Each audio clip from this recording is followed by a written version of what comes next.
지금 뭐 청문회 정국이다 이렇게 말해도 되는데 네. 언론도 그 각종 의혹에 대해서 이런저런 그 검증 보도들을 하잖아요. 네. 그런데 확실히 검증되지 않은 의혹을 그대로 보도하는 이런 보도들이 또 눈에 띄죠. 예, 검증 보도 문제가 요즘 많습니다. 네. 우선 첫 번째 어떤 보도부터 짚어볼까요? 일단 제일 화제가 된 게 JTBC의 노룩 취재라는 게 화제가 됐습니다. 보지도 않고 취재했다. 네. 이거 그 JTBC 스스로 사과했습니다. 사과 방송까지 한 거죠. 네. 우선 어떤 보도였죠? 강경화 외교부 장관의 그 기획부동산을 이제 의혹을 이야기를 한 건데요. 네. 이제 이 보도가 나간 이후에 5월 31일자 보도였는데 보도 이후에 네티즌들이 정말 많은 지적을 했습니다. 네. 놀라운 것은 저희 시민단체의 이런 지적은 굉장히 늦고요. 오히려 네티즌들이 굉장히 많은 분들이 아주 제대로 된 지적들을 해내셨어요. 네. 그런데 가장 많은 동의를 받은 것이 1인 미디어로 활동하는 IM피터라는 분의 지적이었습니다. 네. 저희도 이것을 보고 많이 공감을 했는데요. JTBC가 강 후보자의 딸이 땅을 사서 건물을 짓고 임야에서 대지로 바꿔 공시지가가 높아졌다. 그리고 이를 4개로 나눠서 분할 매매했다는 점이 기획부동산의 행위로 추정할 수 있는 대목이다라고 보도를 했거든요. 그런데 IM피터는 이에 대해서 기획부동산이라는 것의 정확한 의미를 파악하지 못한 것이다. 무리하게 강 후보자의 주택 구입을 기획부동산이라고 표현했다라고 지적을 했습니다. 그럼 기획부동산은 진짜 뭐예요? 그러니까 보통 기획부동산이란 것은 땅을 수십 필지를 굉장히 큰 필지를 그러니까 사고요. 그것을 나눠서 판매를 하고 대부분 그 땅들이 맹지나 개발 호재가 전혀 없으면서 투자 가치가 높다고 사기를 쳐서 그런 땅을 이제 나눠서 파는 거라는 거예요. 예. 그런데 강 후보자는 부동산의 구입자이므로 농지에 그 땅을 구입해서 분할해서 팔아서 이득을 취한 그런 기획부동산 사기와는 애초에 맞지가 않는다라는 것이고요. 예. 그리고 주변 시세보다 강경화 후보자 가족이 구입한 땅의 공시지가가 높다면은 그것이 무조건 투기가 되는 것이냐에 대해서도 반론을 제기를 합니다. 예. 그러니까 임야보다 당연히 대지가 더 비싸지는 것은 전기와 수도를 설치하고 그래서 대지와 일반 토지와 다르다는 거죠. 그러니까 땅을 사서 수도와 전기를 설치하면서 집값이 오를 수 있다는 거죠. 예. 근데 이것만으로 무조건 기획부동산이다 또는 그 투기 의혹이 있다라고 말할 수 없고요. 굳이 문제를 지적하려고 했다면 지가 상승을 말하는 것이 아니고 그 땅의 형질 변경 과정에서 탈법이 있었는지를 조사해 볼 필요가 있었다. 네. 그런데 이런 제시는 또 없었다는 지적이 있었습니다. 그렇죠. 임야 형태의 땅을 구입해서 집을 지으려면요. 네. 도로도 내야죠. 네. 전기 끌어가야죠. 수도 그렇죠. 끌어가야죠. 뭐 요즘 도심 수도권 같으면은 도시가스까지 네네. 연결해야죠. 그러려고 다 일종의 토목 비용이 많이 맞아요. 들거든요. 네, 애초 들어서 땅값이 오른 것을 가지고 그렇죠. 근데 그걸 그냥 투기다라고 투기 말할 수 의혹이 없다. 있다라고 말해가지고 이것이 이제 문제라는 거고요. 그리고요. 이것 이외에 사실은 가장 화제가 된 것은 말씀하신 것처럼 취재 현장에 가보지 않고 그 다음 인터넷 사이트의 로드뷰 를 통해서 해당 건물 캡처 사진을 제시를 했거든요. 예. 그래서 시청자들이 노룩 취재라는 그런 별명을 붙여서 비판을 하기도 했습니다. 네. 보도 이후에 외교부에서 시세 차익 등을 의도한 투기 목적의 구매는 아니다. 강 후보자는 당시 유엔 근무 중이었고 토지 구매에 관여하지 않았는데 마치 후보자가 구매한 것처럼 보도됐다는 등의 정정 보도를 요청했습니다. 네. 다음 날인 6월 1일 손석희 앵커는요. 1분 51초간 정정 보도를 했습니다. 예. 손 앵커는 기획부동산이라고 표현한 부분에 대해서 부동산 전문가들의 조언을 받았지만 통상적인 의미와 달라서 혼동을 주었다라는 정도의 표현을 했고요. 네. 이 점에 대해서 시청자 여러분께 사과드린다고 했습니다. 그리고 노룩 취재에 대해서도 기사는 기본적으로 현장에서 출발해야 한다는 원칙에 충실하지 못했다라고 하면서 사과하는 그 멘트를 했습니다. JTBC의 잘못된 보도 지적해 네. 주셨고 네. 또 어떤 게 눈에 띕니까? 또 하나 저희가 본 것은요. TV조선 보도에서 그 백원우 그 비서관 관련돼서 내용인데요. 예. 이게 이제 보도를 보면 5월 26일자 보도인데 제목이 단독 의원 시절 문인척 비서 채용이라는 보도인데요. 보도가 시작되면 다짜고짜 32세 여성 김모 씨의 이력서라면서 어떤 분의 이력서를 보여줍니다. 예. 그런데 경력사항에 백원우 의원실 정책비서라는 활동 내역이 적혀 있고 TV조선 확인 결과 백 의원실에서 근무한 김모 씨는 문재인 대통령의 처조카라고 전합니다. 그러면서 이제 TV조선은 청와대는 대통령의 친인척 관리에 대해서 직언할 적임자라면서 백 전 의원을 민정비서관으로 임명을 했는데 백 비서관이 의원 시절에 문 대통령의 처조카를 의원실 비서로 채용했던 사실이 확인된 것이다 라고 비판을 합니다. 실제 대통령 민정비서관이 이전에 이런 행위를 했다면 정말 심각한 문제가 되는 건 맞죠. 그렇죠. 맞죠. 네. 그런데 민원연이 확인한 결과 이력서의 주인인 김 씨가 백원우 의원 재직 시 그러니까 비서관이 의원으로 재직할 때 실제로 활동을 한 것은 사실인데요. 의원실 자체적으로 대학생들에게 국회 경험 기회를 제공하기 위해서 한시적으로 모집한 사이버 보좌관으로 선발돼서 활동한 것뿐이라는 거예요. 그러니까 대학생 사이버 보좌관이었어요. 정확한 신분은. 당시 김모 씨는 일주일에 2번 정도 의원실을 방문해서 주제를 정하고 10여 명의 인턴들과 자료 조사를 하는 등 국회 보좌진을 간접 체험하는 프로그램에 참여한 것이었다고 합니다. 한마디로 대학생 인턴 보좌진을 의원실 비서라고 이 두 개의 구분을, 그러니까 차이를 구분하지 않고 두루뭉술하게 싸잡아서 이야기를 하면서 백원우 비서관이 굉장히 도덕적으로 문제가 있는 것이냐 이렇게 보도를 한 것이죠. 방금 김원경 사무처장이 표현을 대학생 인턴 보좌진과 의원실 비서 이렇게 표현하셨는데 전 그 표현도 조금 문제가 있어요. 대학생 인턴이 어떻게 보좌진입니까? 그렇죠. 그냥 대학생 인턴이죠. 맞아요. 그걸 그냥 마치 의원실 정책비서인 것처럼 썼다. 백원우 전 의원 측의 반론은 전혀 다루질 않았어요? 아니에요. 황당한 것은요. TV조선 보도를 보면은 보도 내에서 백 비서관 측의 해명이 실립니다. 뭐라고 나오냐면요. 김모 씨가 대학생 보좌진으로 의정활동 지원 업무를 했다. 문 대통령 처조카인 사실은 몰랐다라고 말했다는 거예요. 백 비서관 측에서. 그런데 이 보도의 문제는요. 이 반론을 보면은 비서, 그 이력서에 써 있는 비서라는 것과 백 비서관 측의 해명이 분명히 다르잖아요. 대학생 보좌진, 비서. 다른데 그럼 다르면 사실관계를 확인했어야 되는 거죠. 정확하게 이 사람이 어떤 활동을 했는지를 확인을 하고 보도를 해야 되는데 이 두 개를 구분하지 않고 그냥 일상다반사 수준의 대학생 인턴을 비서로 둥갑시키는 이런 보도를 한 거죠. 그런데 참 웃기는 건요. TV조선 보도를 되돌아볼게요. 그러면 TV조선 기자가요. 뭐라고 하냐면 경력사항란에 백원우 의원실 정책비서라는 활동 내용이 보입니다. 이력서에 따르면 김모 씨는 2008년 7월부터 1년간 백 의원실에서 보도자료 작성과 홍보 업무를 맡았습니다. 라고만 말해요. 그러니까 기자 스스로 어떠한 내용도 취재해서 알려준 게 없고요. 그냥 이력서를 읽어줍니다. 그래서 이력서에 있는 내용을 난 전했을 뿐이다. 그리고 백 비서관 측의 해명도 전했을 뿐이다. 우리는 팩트를 어기지 않았다라고 우길 수도 있는 부분이 분명히 있어요. 그런데 TV조선은 팩트는 분명히 전했을지 모르겠어요. 이력서 내용을 정했고요. 그다음에 이제 그 백 비서관 측의 해명도 실어줬지요. 그러나 이 두 개의 차이가 분명히 있는데 그 차이를 전혀 언급하지 않고 같은 것이냐 얘기를 하면서 백 비서관의 도덕성에 문제가 있다. 그리고 이런 인사를 한 문재인 대통령의 인사 행태도 문제가 있다. 이런 인상을 준 것이죠. 그 지금 문제가 된 김모 씨가 이력서에서는 자기의 그 대학생 인턴 경험을 좀 부풀려 쓴 것 같군요. 그런데 그게 대학생들한테는 또 굉장히 일상적인 일이라고 하더라고요. 제가 알아보니까 보좌관을 해놓고, 그러니까 그 대학생 인턴을 했지만 비서 업무 뭐 이렇게 쓴다는 거예요. 그 일은 비서 업무를 한 것은 맞으니까 일의 내용은. 그 이력서를 어디서 이제 TV조선이 확보해서는 아주 큰 걸 잡았다. 그렇죠. 라고 했는데 확인을 안 하고 그냥 한 거죠. 과도한 보도네요. 그리고 이제 김상조 공정거래위원장 관련해서 특히 무차별 공격이 굉장히 많았는데요. 이런 보도가 TV조선에서도 있었습니다. 제목이 5월 31일 보도인데 단독 인턴 특혜 의혹 아들 2달만 근무라는 보도인데요. 김상조 후보자의 아들이 금융사 2곳의 인턴으로 잇따라 뽑히는 과정에서 특혜를 받았다는 의혹이 있다고 보도를 했습니다. 그런데 그 특혜를 뒷받침하는 근거가 TV조선에서 제시한 게 딱 2가지인데요. 김 후보자의 아들이 지난해 여름 외부 공고 없이 내부 추천으로 진행된 어떤 그 은행의 인턴십에 합격을 했는데 당시 이 아들의 학점이 4.3점 만점에 몇 점이다. 제가 이거는 일부러 말씀 안 드릴게요. 그런데 방송에서는 구체적으로 나왔어요. 몇 점이다라면서 외국계 금융사 인턴 중에서는 낮은 것으로 평가된다라고 전했고요.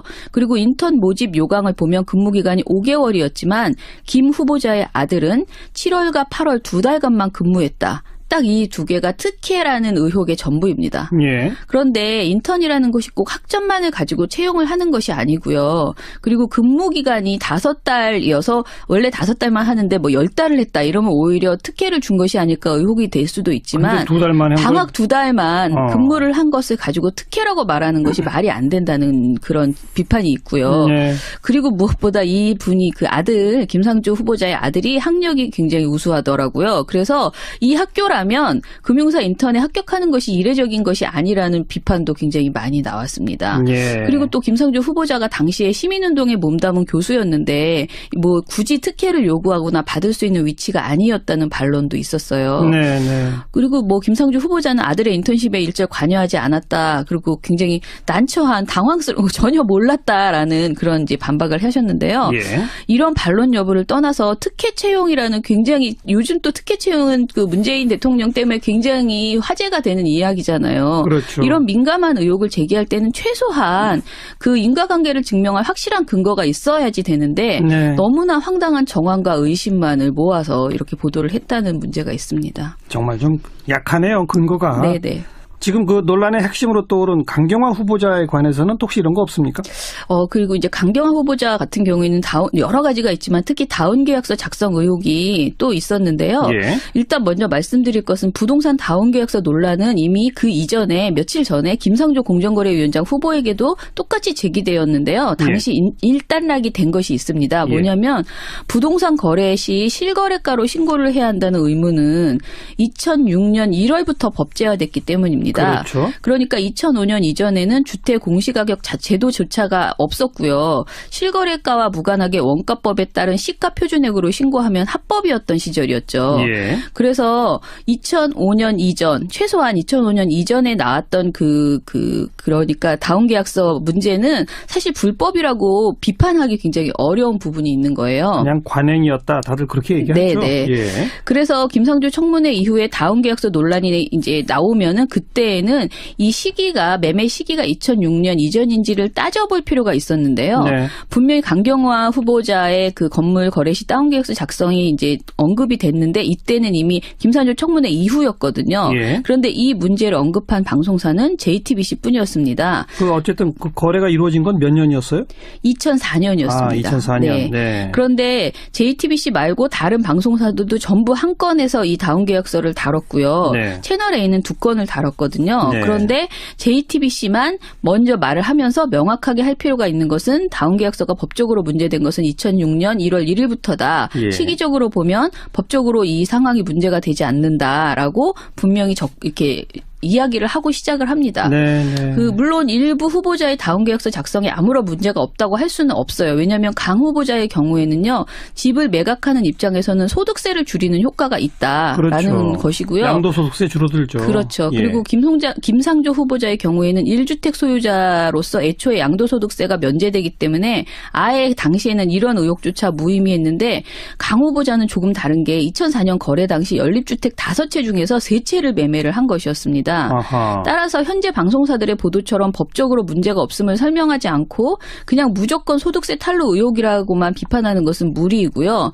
다만 그 당시 자신이 한국에 없었고 유엔에 근무할 때여서 가족이 대신 거래를 했다는 강 후보자의 해명이 나오고 양도세 탈루를 목적으로 국세청에 이중계약서를 제출했다는 증거가 발견되지 않았기 때문에 이것이 한마디로 지금 많은 비판을 받을 여지가 없다라고 JTBC가 보도를 한 것이죠. 그런데 타 방송사들은 이런 내용을 전혀 언급하지 않고 그저 다운계약서 작성 그 자체만을 문제 삼아서 보도를 했습니다. 자, 마지막으로 좀 짚어볼 보도가 이 방송통신위원회 상임위원을 미래부 차관으로 발령낸 거 있잖아요.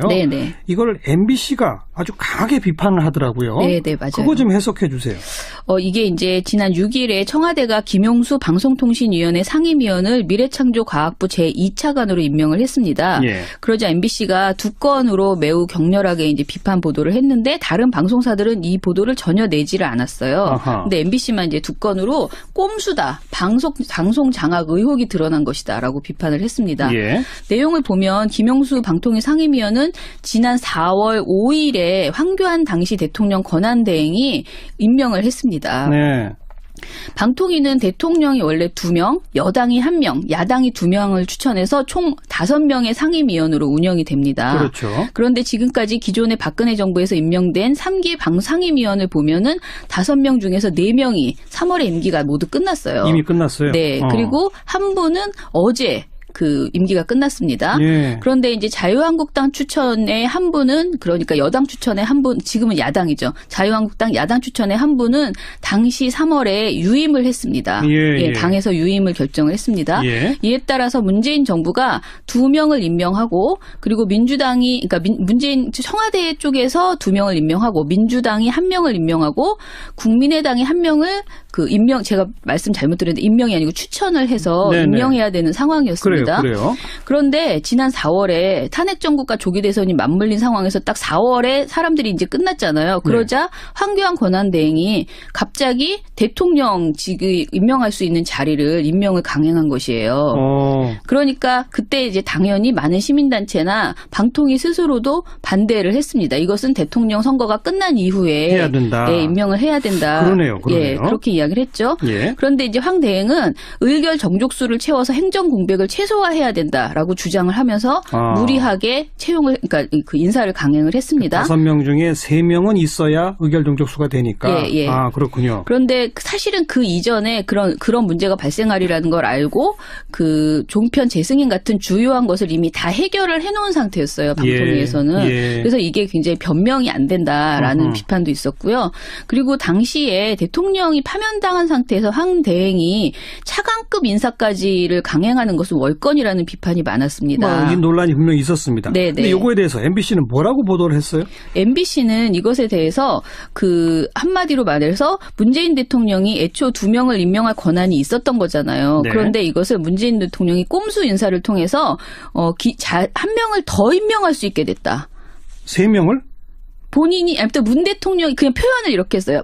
정확하게 말씀드리면 이렇게 기자 멘트가 이래요. 방통위는 대통령이 위원장과 상임위원 1명을 임명하고 여당이 1명, 야당인 자유한국당과 국민의당이 1명씩 추천해 5인 체제로 운영됩니다. 그런데 김용수 위원의 차관 임명으로 대통령이 상임위원 1명을 더 임명할 수 있게 돼 보수 성향 상임위원은 자유한국당이 추천한 김석진 의원 1명만 남게 됐습니다. 이게 핵심이거든요. 이거 틀린 얘기네요. 이게 굉장히 이상한 말이죠.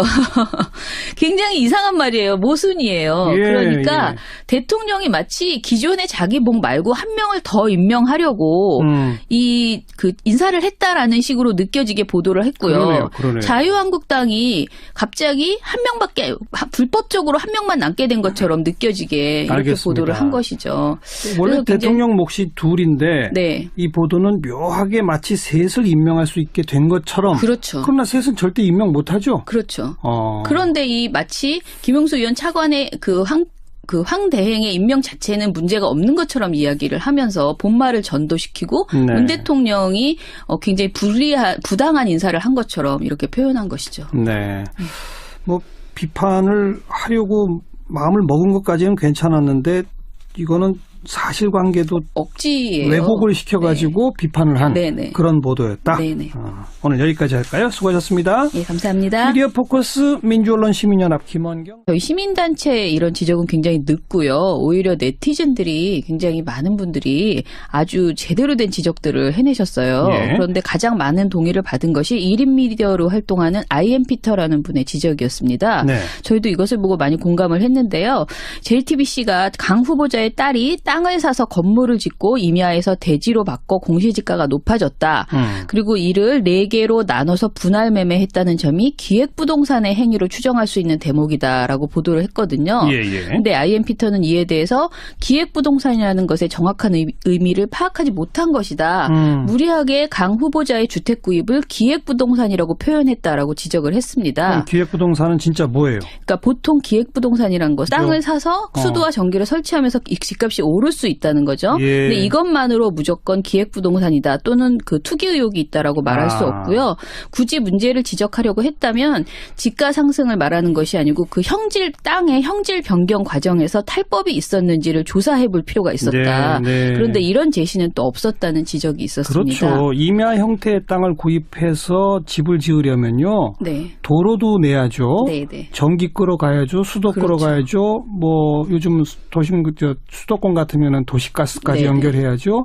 그러려고 다 일종의 토목 비용이 많이 들거든요. 애초 들어서 땅값이 오른 것을 가지고. 근데 그걸 그냥 투기다라고 말할 수 없다. 투기 의혹이 있다라고 말해가지고 이것이 이제 문제. 지금 뭐 청문회 정국이다 이렇게 말해도 되는데 언론도 그 각종 의혹에 대해서 이런저런 그 검증 보도들을 하잖아요. 그런데 확실히 검증되지 않은 의혹을 그대로 보도하는 이런 보도들이 또 눈에 띄죠. 검증 보도 문제가 요즘 많습니다. 우선 첫 번째 어떤 보도부터 짚어볼까요?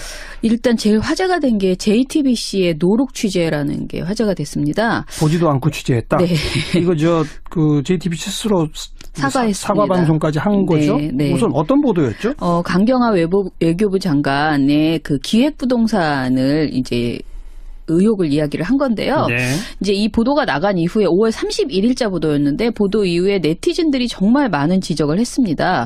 놀라운 것은 땅을 수십 필지를 굉장히 큰 필지를 그러니까 사고요. 그것을 나눠서 판매를 하고 대부분 그 땅들이 맹지나 개발 호재가 전혀 없으면서 투자 가치가 높다고 사기를 쳐서 그런 땅을 이제 나눠서 파는 거라는 거예요.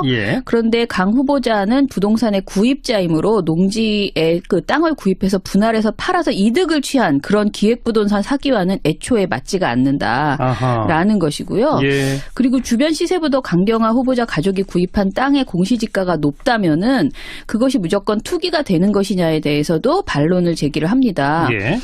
그러니까 임야보다 당연히 대지가 더 비싸지는 것은 전기와 수도를 설치하고 그래서 대지와 일반 토지와 다르다는 거죠. 다르다는 거고요. 그리고요. 이것 이외에 사실은 가장 화제가 된 것은 말씀하신 것처럼 취재 현장에 가보지 않고 그 다음 인터넷 사이트의 로드뷰 를 통해서 해당 건물 캡처 사진을 제시를 했거든요. 그래서 시청자들이 노룩 취재라는 그런 별명을 붙여서 비판을 하기도 했습니다. 보도 이후에 외교부에서 시세 차익 등을 의도한 투기 목적의 구매는 아니다. 강 후보자는 당시 유엔 근무 중이었고 토지 구매에 관여하지 않았는데 마치 후보자가 구매한 것처럼 보도됐다는 등의 정정 보도를 요청했습니다. 다음 날인 6월 1일 손석희 앵커는요. 1분 51초간 정정 보도를 했습니다. 손 앵커는 기획부동산이라고 표현한 부분에 대해서 부동산 전문가들의 조언을 받았지만 통상적인 의미와